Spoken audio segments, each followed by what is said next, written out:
Favreau, vous êtes diététicienne, on parle beaucoup de régime. Alors, que pensez-vous de ces différents régimes qui s'offrent à nous? Alors actuellement, les régimes, ce qui est important, c'est d'être toujours suivi par un médecin. Quelle que soit la démarche de perte de poids, quel que soit le régime choisi, il faut l'accord d'un médecin pour être sûr qu'actuellement, la personne qui est en démarche de perte de poids ne souffre pas d'une pathologie, soit cachée, soit une pathologie déjà connue et qu'elle n'a pas un traitement qui contredise une perte de poids. Maintenant, les régimes à la mode sont des régimes souvent restrictifs, sont souvent des régimes d'exclusion de certains types d'aliments.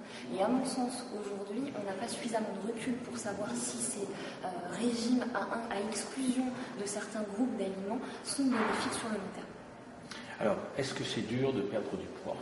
C'est dur si on n'a pas la volonté, si on a un environnement qui est peu propice à la perte de poids, c'est-à-dire quelqu'un qui est très stressé, quelqu'un qui n'a pas d'horaire, quelqu'un qui ne sait pas cuisiner, quelqu'un qui n'a pas les moyens de faire ses courses, quelqu'un qui encore a une structure familiale un peu compliquée avec des enfants en bas âge, avec des enfants qui ont des allergies alimentaires, avec des enfants qui n'aiment pas les légumes, oui, ça va être difficile. Maintenant, il y a des professionnels de santé qui sont là aussi pour encadrer, pour soutenir, pour aider. Dans mon cas, moi, je fais un soutien par mail, c'est-à-dire que les gens viennent me voir, mais il y a un soutien par mail, je leur demande de m'envoyer leur menu. Et je trouve que c'est plutôt bénéfique parce que justement ça me permet de les recadrer en cours de route plutôt que d'attendre un mois entre chaque rendez-vous et qu'à la catastrophe au moment où ils montent sur la balance, le poids n'est pas le même, voire à augmenter. Voilà. Est-ce qu'il faut regarder son poids tous les jours? Non.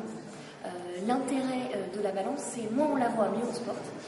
Donc il y a le poids de la balance, mais il y a aussi la morphologie. Donc je demande toujours aux patients de venir avec un pantalon dans lequel il est un peu serré. Et à chaque fois qu'il vient me voir, on essaye le pantalon. Et après, simplement, on regarde la balance. Est-ce que ça coûte cher, un régime pour perdre du poids? Alors, ça coûte cher, oui et non. Ça coûte cher à l'heure actuelle quand on voit le prix des fruits et des légumes, oui.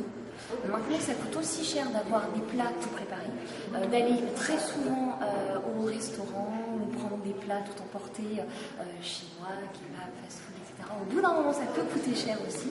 Et je pense aussi, alors il y a une question de coût financier, mais après il y a aussi le plaisir d'avoir réalisé quelque chose. Alors est-ce qu'il vaut pas mieux se mettre un tout petit peu plus cher, mais avoir la satisfaction d'avoir mangé quelque chose qu'on a fait soi-même?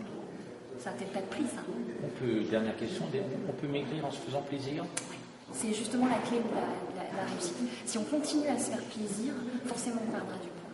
Parce qu'on n'aura pas de frustration, forcément on ira bien et on profitera de la vie.